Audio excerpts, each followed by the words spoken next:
video game consoles serve no purpose anymore.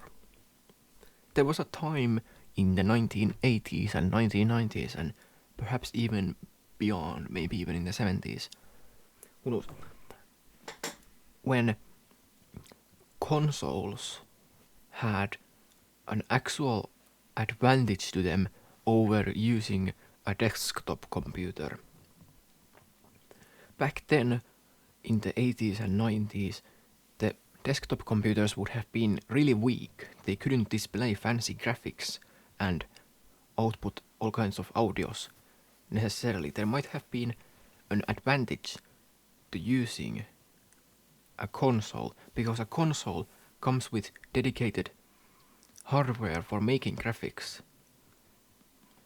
They wouldn't necessarily be as useful as desktop operating systems to do desktop computers with operating systems to do desktop computer work, but they would be really good at playing games. There would be an advantage to using a console because it would be more powerful when it comes to the graphics and sound.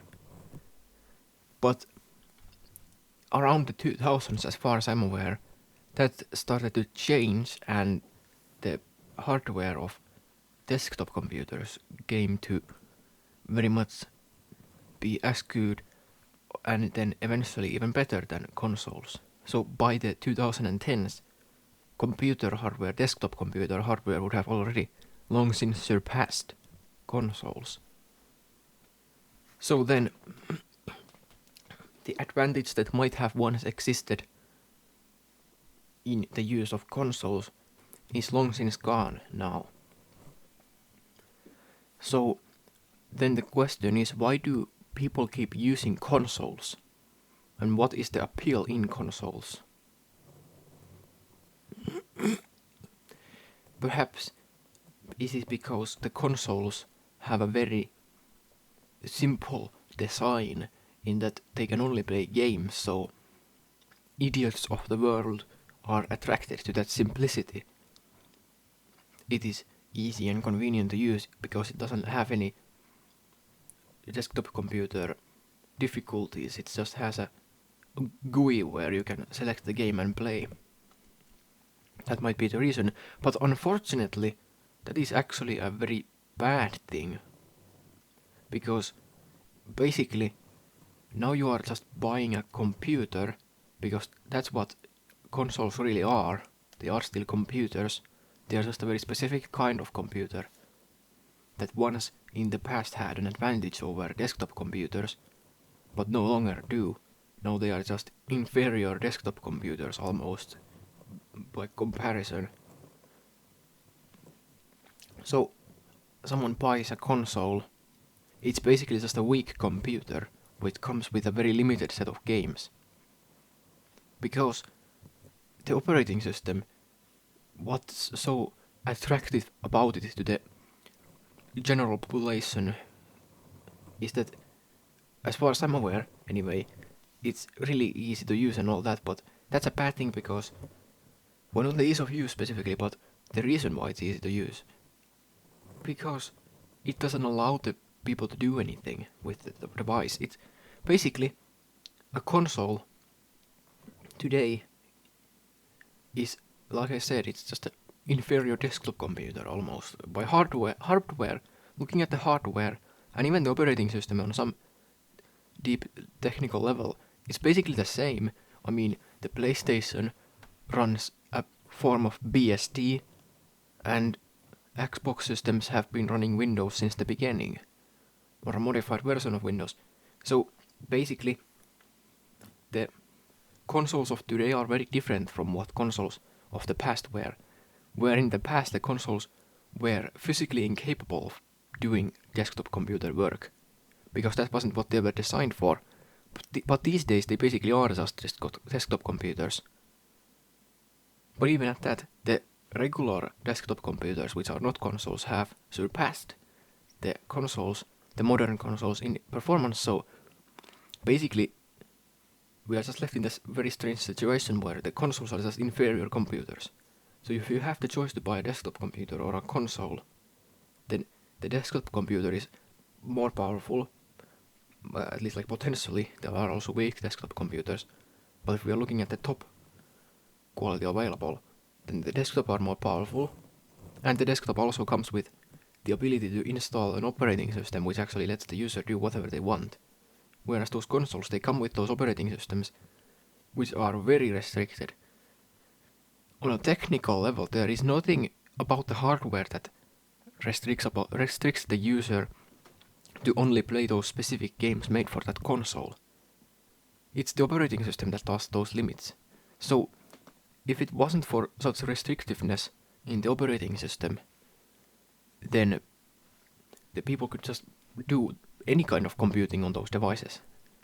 Now you might say that, well, the people who want those devices, they specifically want that simple user interface.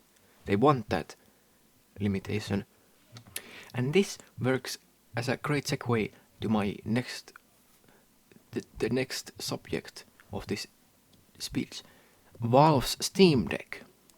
It is basically marketing itself as a console, and like all the other consoles, it's basically a desktop computer by the hardware.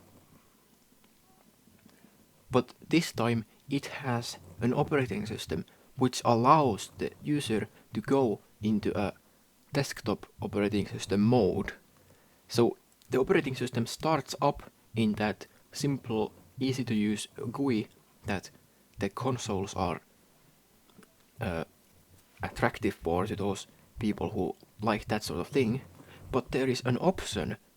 The user has the choice. They can go into that desktop computer mode. Basically, they can open up this sort of a desktop environment where they can do computing, anything that they could do on that operating system. The operating system is derived from the GNU plus Linux family of operating systems, so there's quite a lot that can be actually done on the SteamDeck. The SteamDeck is basically just like a desktop computer. Well, just like all the other consoles are.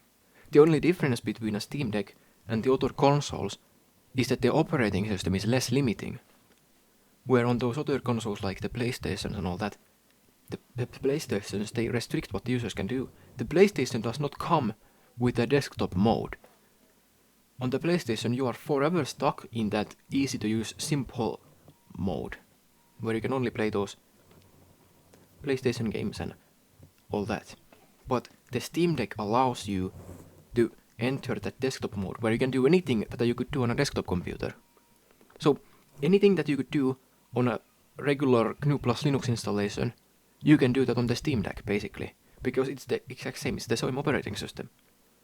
And it really is just the operating system that's the difference. The Steam Deck and a modern desktop computer and a modern console like PlayStation, they have no difference in the hardware. The technique, they can run any operating system as long as it is made available to that system. So the only real difference is the operating system. So if you installed an operating system on the PlayStation which respects the user's freedom, like on the Steam Deck, if it comes with that sort of a desktop mode, you could do all your desktop computing on that. And this is very interesting. One hopes that this sort of Valve Steam Deck style of doing consoles will become more popular, and other systems will look up to that and copy that behavior, because that's definitely like, there's no reason to really not do that. Because for those users of the consoles who want to have that simplicity, they can just stay in the GUI, the startup easy to use GUI. They don't have to go to the desktop mode. The desktop mode is optional for those who want it. So if you don't want it, then you don't have to go there. But to not have the ability at all, it's a bit silly. One example of how in practice the PlayStations and those restrict what the player can do, the user, that I like to use this example to illustrate my point is that why can't you run Minecraft Java edition on a PlayStation? Why not? The Java should have no issue running on that hardware. The hardware should be perfectly capable of running that software. So why not? That's because the operating system doesn't allow the user to install such things. It's the operating system that doesn't allow that to happen. The operating system is made in such a way that the user is not allowed to do that. They just... But the hardware is not the issue. If you install a different operating system, then you could run Minecraft Java Edition. I know that's just some random example I like to use. But it is a good one, I think, because it just shows that as long as you know that the hardware is the same, then the fact that you can't use it on the other system is ridiculous. A version of Java could be ported that could run on that hardware and whatever operating system was made for it, if the operating system actually allowed that. There is nothing that makes it impossible to do that, other than the operating system, which restricts the users from doing that. You can't run Java Edition on a PlayStation, not because the PlayStation cannot run it, but because the operating system tells you not to do so. So, and of course PlayStation is also an example. The same goes for Microsoft's Xbox and all the other things. So, that's the big problem. It's those big companies who have their consoles telling people what can be done with them. They don't respect the user's freedom. They give a console, or rather they sell a console, they don't give them away. They sell a console to the person who buys it, but they don't allow the person to do whatever they want with their own device that they just bought. It basically still remains the company's property in practice. The company tells the user what they can do with their own stuff that they own. And that's ridiculous. Proprietary software also. It's all proprietary software. Ai. Well, that's for this speech.